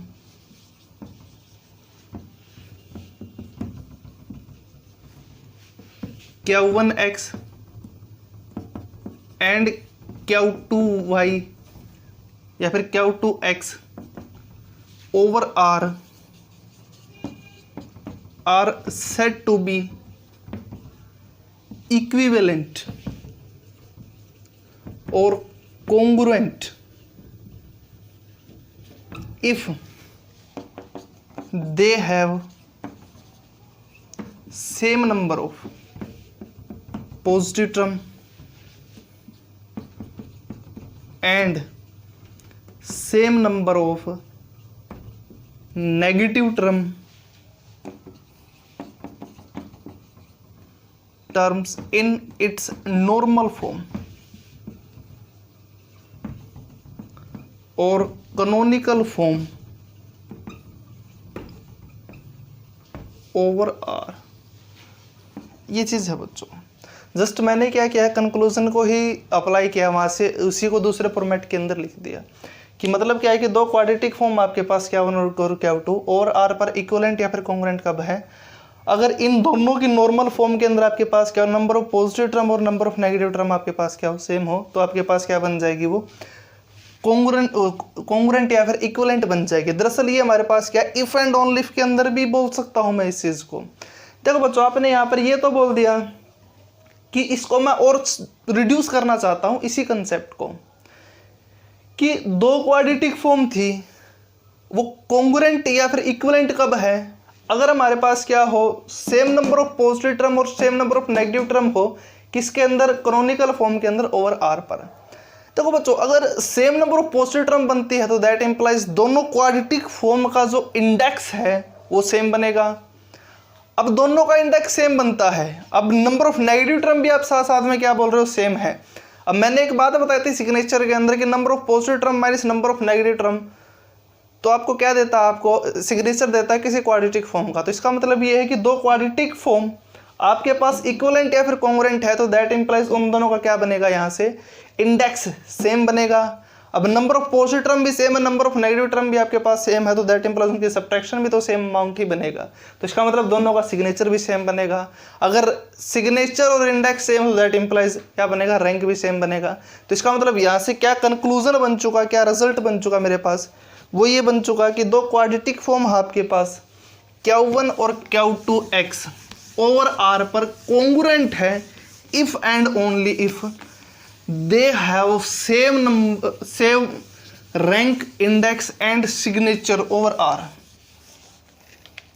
यहां से क्या बन चुका कि टू क्वाड्रेटिक फॉर्म, कंक्लूजन निकाल दिया मैंने यहां से कि two quadratic form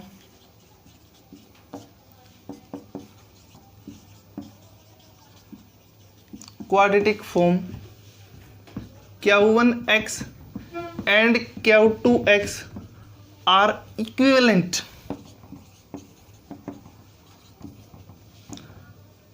or congruent over R if and only if they have same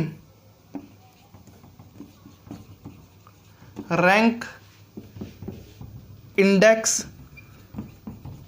and signature.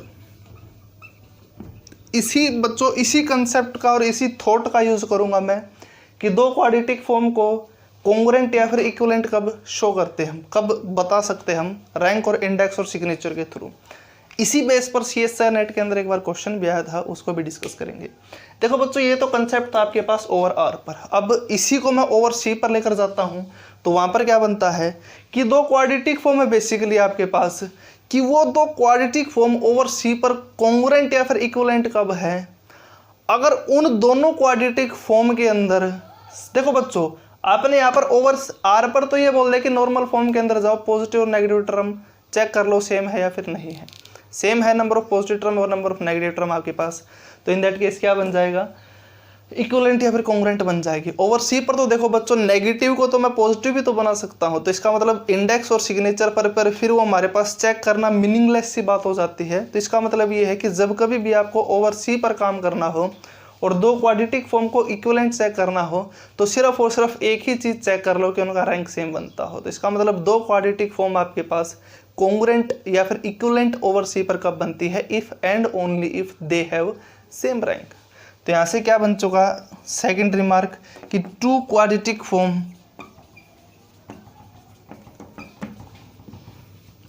Q1x and Q2x are congruent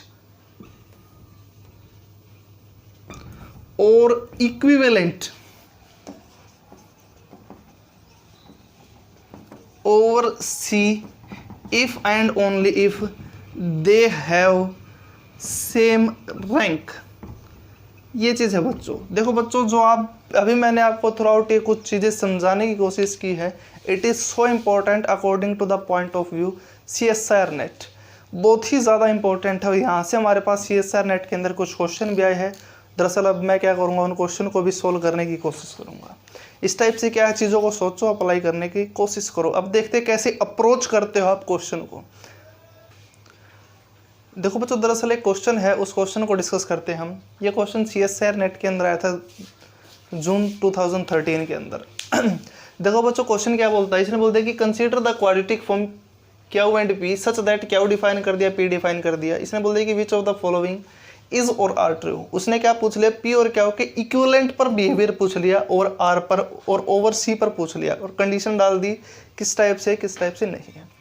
देखो बच्चों मैंने आपको एक बात बताई थी कि दो क्वाड्रेटिक फॉर्म आपके पास है P और Q है, तो वो इक्विवेलेंट ओवर R पर कब बनता है, अगर उनका रैंक, इंडेक्स और सिग्नेचर आपके पास क्या हो, सेम हो। और इक्विवेलेंट ओवर C पर क्या कब बनता है, अगर उनका रैंक हमारे पास क्या हो, सेम हो। अब उसके लिए मैंने क्या कर लिया, इन दोनों की मैट्रिक्स बनानी स्टार्ट कर दी। Q के थ्रू मैट्रिक्स क्या बनती है, वो मान लिया A थी, वो ये बन चुकी बच्चों। देखो इसने क्या कर दिया, 4 वेरिएबल लिए हैं, तो 4 क्रॉस 4 की मैट्रिक्स बननी है, वो क्या बनेगी 1 1 1 B, और सारी की सारी पोजीशन क्या बनेगी मेरे पास, वो 0। ये चीज़ है बच्चों। अब P की मैट्रिक्स बनाई मैंने, वो मान लिया B है, वो हमारे पास क्या बनेगी दरअसल, वो इस टाइप से बनेगी कि 1 1 Z स्क्वायर का और W स्क्वायर का कोफिशिएंट हमारे पास इसके अंदर क्या है 0 है, तो वो क्या बनता है यहाँ पर, वो ये 0 ये 0, Z W का कोफिशिएंट इसने क्या दे दिया C दे दिया, तो that implies it is C/2 और ये हमारे पास पोजीशन C/2 और सारी की सारी इंटर क्या बनती है हमारे पास वो 0। इस टाइप से है बच्चों ये। देखो बच्चों इसने क्या कर दिया, फर्स्ट ऑप्शन हमें किस टाइप से दे दिया, इसने बोल दिया कि P and Q are equivalent over C if B and C are non zero complex number. देखो इसने बोल दिया कि अगर B और C हमारे पास क्या हो नॉन जीरो कॉम्प्लेक्स नंबर हो, तो इन दैट केस दो ये क्वाड्रेटिक फॉर्म हमारे पास इक्विवेलेंट ओवर C पर बनती है या फिर नहीं बनती। देखो बच्चों अगर B नॉन जीरो है तो दैट इंप्लाइज इस मैट्रिक्स का रैंक कितना बनेगा हमारे पास, वो बनता है 4।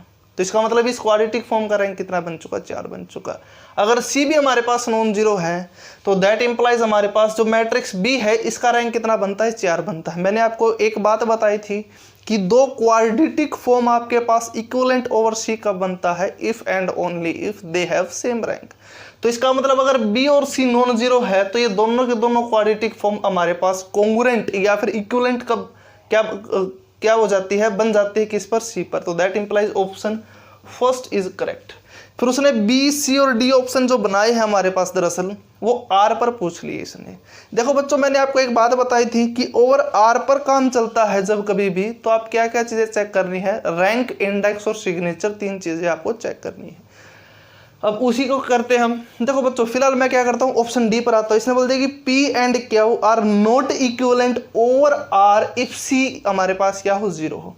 देखो बच्चों अगर C 0 बन जाता है, फोर्थ ऑप्शन के लिए अगर C 0 बनता है तो B मैट्रिक्स का रैंक हमारे पास कितना बन जाएगा, 2 बन जाएगा।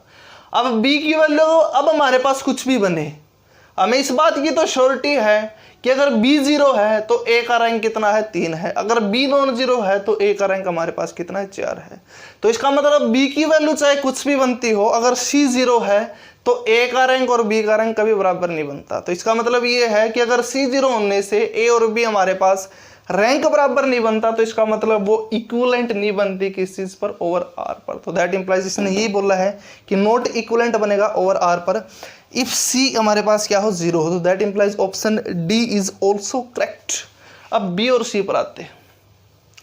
देखो बच्चों आपको ओवर R पर पूछा तो इसका मतलब रैंक, इंडेक्स और सिग्नेचर तीनों चीजें निकालनी पड़ेगी। तो मैंने क्या कर दिया, इसको डायगोनल फॉर्म है, इनफैक्ट डायगोनल फॉर्म में बनाना स्टार्ट कर दिया इसको। पहले डायगोनल फॉर्म के लिए क्या करना पड़ेगा, ये चीज है। देखो बच्चों इस पोजीशन को मेरा क्या टारगेट है, A33 को कोई नॉन जीरो बनाना है। तो क्यों ना मैं इसको इसके साथ ऐड कर दूं, मतलब R3 पर ऑपरेशन अप्लाई करूं कि R3 प्लस R4, तो उसके कोरस्पोंडिंग हमारे पास बिहेवियर क्या बनता है, बेसिकली वो ये बन जाएगा 1 0 0 0, फिर 0 1 0 0, ये 0 ये 0, ये C/2, ये C/2, ये 0 ये 0, ये C/2 और ये 0। फिर उसी का कोरस्पोंडिंग हमारा क्या चलेगा, कॉन्ग्रुएंट ऑपरेशन चलेगा कॉलम वाइज। वो क्या बनेगा, C3 पर ऑपरेशन चलेगा, C3 प्लस C4। तो इसका मतलब C4 को C3 के अंदर ऐड कर दो, तो यहाँ पर क्या बनता है हमारे पास, C/2 प्लस C/2, तो वो क्या बन चुका, C बन चुका, ये चीज़ बन चुकी। अब इसके हेल्प से मेरा क्या टारगेट है, इस चीज़ को 0 बनाना है। अब उसके हेल्प से कैसे बनाऊंगा मैं प्यारे बच्चों, तो मैंने क्या कर लिया, R4 के ऊपर ऑपरेशन अप्लाई करना स्टार्ट कर दिया। R4 पर क्या करूँ मैं, R4 को तो एज इट इज रख दिया, R3 को 1/2 से मल्टीप्लाई कर दिया और R4 में से सब्ट्रैक्ट कर दिया, तो 1/2 इंटू R3। तो दैट इंप्लाइज ये पोजीशन मेरे पास क्या बन जाएगी बच्चों, 0 बन जाएगी। और ये पोजीशन मेरे पास क्या बन जाएगी, -C/4 बन जाएगी। तो अब उसी का कॉन्ग्रुएंट ऑपरेशन क्या चलेगा, किस चीज पर चलेगा, फिर C4 पर चलेगा। वो कौन सा, C4 - 1/2 इंटू C3। तो इसका मतलब ये पोजीशन क्या बन जाएगी, मेरे पास 0 बन जाएगी। अब आते हैं ऑप्शन पर। ऑप्शन पर आते हैं। देखो बच्चों, देखो ऑब्वियस सी बात है, ऑप्शन जो फर्स्ट है हमारे पास A है, मैट्रिक्स A है, वो तो ऑलवेज आपके पास किस चीज के अंदर गिवन है, किस चीज के अंदर दे रखी है, वो आपको डायगोनल फॉर्म के अंदर दे रखी है। B मैट्रिक्स भी मैंने क्या कर दिया, डायगोनल फॉर्म के अंदर रिड्यूस कर दिया इस चीज को। अब आते हैं ऑप्शन पर। इसने बोल दिया कि P and Q are equivalent over R if B and C are non zero real number. इसने बोल दिया कि बी और सी अगर हमारे पास क्या हो नॉन जीरो रियल नंबर है तो ये दोनों के दोनों हमारे पास क्या बन जाएगी, इक्विवेलेंट बन जाएंगी क्वाड्रेटिक फॉर्म। देखो बच्चों, अगर बी और सी हमारे पास नॉन जीरो हुए, अगर बी नॉन जीरो है तो दैट इंप्लाइज ए का रैंक कितना बन जाता है, हमारे पास 4 बन जाता है। अगर सी भी नॉन जीरो है तो दैट इंप्लाइज बी का रैंक कितना बन जाता है, 4 बन जाता है। एक कंडीशन तो सेटिस्फाई हो चुकी। बट इक्विवेलेंट ओवर आर पर चेक करने के लिए तो इफ एंड ओनली इफ में हमने 3 चीजें बताई थी, इंडेक्स, सिग्नेचर और रैंक। अब आते हैं इंडेक्स पर आते हैं। देखो बच्चों, अगर बी की वैल्यू पॉजिटिव है और सी की वैल्यू पॉजिटिव है, इसका मतलब अगर मैं बी को क्या ले लूँ, मान लो 1 ले लेता हूँ, सी को भी मान लो 1 ले लेता हूँ, दोनों को पॉजिटिव ले लेता हूँ, नॉन जीरो ले लेता हूँ, तो बी का जो रैंक हमारे पास इंडेक्स कितना बनता है, अगर बी की सी की वैल्यू पॉजिटिव है तो इंडेक्स तो बन जाएगा 3 और ये क्वांटिटी तो नेगेटिव बनेगी। अगर सी की वैल्यू पॉजिटिव है तो -c/4 तो क्या बने, क्वांटिटी नेगेटिव क्वांटिटी बनी। अगर बी हमारे पास क्या पॉजिटिव है, सी पॉजिटिव है, तो दैट इंप्लाइज इंडेक्स ए का कितना बनता है, 4 बनता है, बट बी का इंडेक्स कितना बनता है, 3 बनता है। तो दैट इंप्लाइज अगर मैं क्या ले लेता हूँ, if B is positive, any positive real number and C is also any positive real number, so that implies index of A is 4 but index of B is 3 which is not equal, तो that implies अगर B और C हमारे पास क्या हो, non zero हो, तो हमारे पास ये जरूरी नहीं कि हमारे पास क्या बनती हो, A और B क्या बन जाए, इक्विवेलेंट बन जाए, फिर कॉन्ग्रुएंट बन जाए। तो दैट इंप्लाइज अगर बी और सी नॉन जीरो है तो ये हमारे पास कोई जरूरी नहीं कि हमारे पास पी और क्या बनती हो, इक्विवेलेंट बनती है ओवर आर पर। अब आते हैं ऑप्शन सी पर। जो इसने बोल दिया कि P and Q are equivalent over R if B and C are non zero real number with B is negative. देखो बच्चों, इसने बोल दिया कि बी और सी हमने क्या रखना है, नॉन जीरो रखना है। सेकेंडली बी नेगेटिव है। देखो बच्चों, अगर बी नेगेटिव है, बी नेगेटिव रियल नंबर है, तो दैट इंप्लाइज इंडेक्स हमारे पास कितना बन जाता है, ए का, वो बन जाता है 3। अब सी की वैल्यू अगर नॉन जीरो है, चाहे पॉजिटिव है, तो इंडेक्स कितना है, 3 है। नेगेटिव है तो भी तो इंडेक्स 3 हमारे पास। क्यों, अगर नेगेटिव पुट करता हूं तो ये क्वांटिटी पॉजिटिव बन जाएगी बट ये नेगेटिव रह जाएगी, तो इसकी वजह से एक नंबर और मिल जाता है मुझे। तो इसका मतलब ये है कि अगर बी के नेगेटिव होने से सी अब कुछ भी नॉन जीरो हो तो इंडेक्स उन दोनों केस में क्या बनता है, सेम बनता है। सिग्नेचर क्या बन जाता है, number of positive term minus number of negative term, वो कितने बन जाएगी, 2 बन जाएगी। अब इसके अंदर भी क्या बन जाता है, 2 बन जाता है। तो इसका मतलब दोनों के दोनों कंडीशन सेटिस्फाई है। तो इसका मतलब ये है कि अगर बी नेगेटिव है और बी और सी नॉन जीरो रियल नंबर है तो दोनों के दोनों क्वाड्रेटिक फॉर्म हमारे पास क्या बन चुकी, इक्विवेलेंट बन चुकी ओवर आर पर, क्योंकि इन दोनों मैट्रिक्स का क्या बन जाता है वहां पर, इंडेक्स, सिग्नेचर और रैंक, तीनों चीजें बराबर बन जाती है। तो that implies option C is correct. इस टाइप से था बच्चों, ये क्वेश्चन था CSIR नेट के अंदर आया था 4.75 मार्क्स का। It is so easy. इस टाइप से क्या करना था बच्चों, आपको अप्रोच करना था, चीज़ों को अप्लाई करना था, आंसर बनाना था। देखो बच्चों, एक और क्वेश्चन है, ये CSIR नेट के अंदर आया था, दिसंबर 2018 के अंदर आया था। बिल्कुल इजी सा क्वेश्चन है, क्वाड्रेटिक फॉर्म का था, 4.75 मार्क्स का था। It is so easy question. अभी तक जो मैंने टूल्स जनरेट करने की कोशिश की है उन्हीं पर बेस्ड था। देखो बच्चों, कुछ स्टेटमेंट क्या इसने बोल दिया कि कंसीडर द क्वाड्रेटिक फॉर्म। इसने बोल दिया कि क्वाड्रेटिक फॉर्म आपके पास कुछ Q1, Q2, Q3। फिर इसने बोल दिया कि ऑन आर स्क्वायर, मतलब कि रियल पर नंबर पर आपको काम करना है। Choose the correct statement in the below. आपको बताना है कि Q1, Q2 इक्विवेलेंट है, Q1, Q3 इक्विवेलेंट है, Q2, Q3 इक्विवेलेंट है, या फिर सारे इक्विवेलेंट है। इसका मतलब आपको 3 क्वाड्रेटिक फॉर्म दे दी बच्चों, और आपसे ये पूछ लिया कि कौन कौन सी किसके साथ इक्विवेलेंट बनती है। ऑन आर स्क्वायर है, मतलब you are working on the real number. तो दैट इंप्लाइज, आपके मैंने बात बताई थी, जब थ्योरी कंसेप्ट जनरेट करने की कोशिश की थी तो मैंने आपको ये बताया था कि 2 क्वाड्रेटिक फॉर्म आपके पास इक्विवेलेंट और आर पर कब बनती है, इफ एंड ओनली इफ उनका रैंक, इंडेक्स और सिग्नेचर क्या हो, सेम हो। तो मैंने क्या कर दिया, इनकी मैट्रिक्स बनाने स्टार्ट कर दी, diagonal matrix, sorry diagonal quadratic form के थ्रू मैट्रिक्स बनाने स्टार्ट करेंगे। देखो क्या की मैट्रिक्स क्या बनती है, वो ये बन चुकी है 0 0 1/2 1/2, ये बन चुकी है। Q2 के थ्रू मैट्रिक्स क्या बनते हैं मेरे पास बच्चों, वो ये है 1 1 1 और 1। अब Q3 के कोरस्पोंडिंग हमारे पास मैट्रिक्स क्या बनती है बच्चों, वो ये है 1 2 3/2 3/2, ये चीज है बच्चों। देखो बच्चों, फर्स्ट ऑप्शन में इसने बोल दिया कि Q1 and Q2 are equivalent. Q1 ये था, Q2 ये था कि इक्विवेलेंट ओवर R पर है या फिर नहीं है। देखो बच्चों, तो Q1 और Q2 इक्विवेलेंट ओवर R पर तभी है अगर उन दोनों का रैंक और इंडेक्स और सिग्नेचर क्या हो, सेम हो। देखो बच्चों, इसका रैंक कितना हमारे पास है, 2। इसका रैंक कितना है, 1 है। तो दैट इंप्लाइज Q1 और Q2 तो इक्विवेलेंट नहीं बनता, क्योंकि इन दोनों का रैंक ही सेम नहीं आया, तो आगे तो फिर चेक करने की जरूरत ही नहीं। तो that implies this option is incorrect. अब डी ऑप्शन बोल देगी ऑल आर इक्विवेलेंट, तो that implies this one is also incorrect. अब मेरे पास जो चॉइस चलती है वो चलती है कि इसने बोल दिया कि Q1 and Q3 are equivalent. इसने बोल दिया कि सेकंड ऑप्शन ने बोल दिया कि Q1 और Q3 इक्विवेलेंट बनेंगे।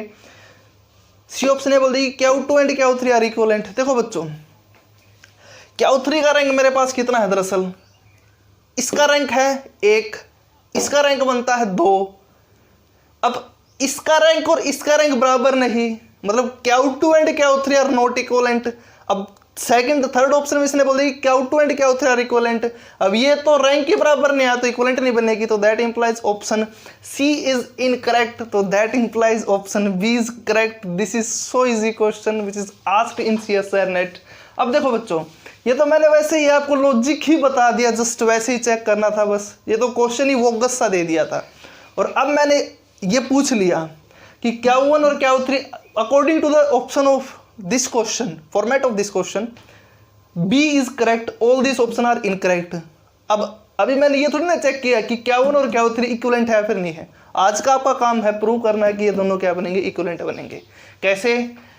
इसकी क्या करो, डायगोनल क्वाड्रेटिक फॉर्म के अंदर रिड्यूस कर दो। इसको भी डायगोनल क्वाड्रेटिक फॉर्म के अंदर रिड्यूस कर दो। वहां पर नंबर ऑफ पॉजिटिव टर्म या फिर रैंक इंडेक्स सिग्नेचर, तीनों चीजें चेक करने की कोशिश कर लो, वहां से बन जाएगा। ये इस टाइप से था बच्चों, आपका काम था ये।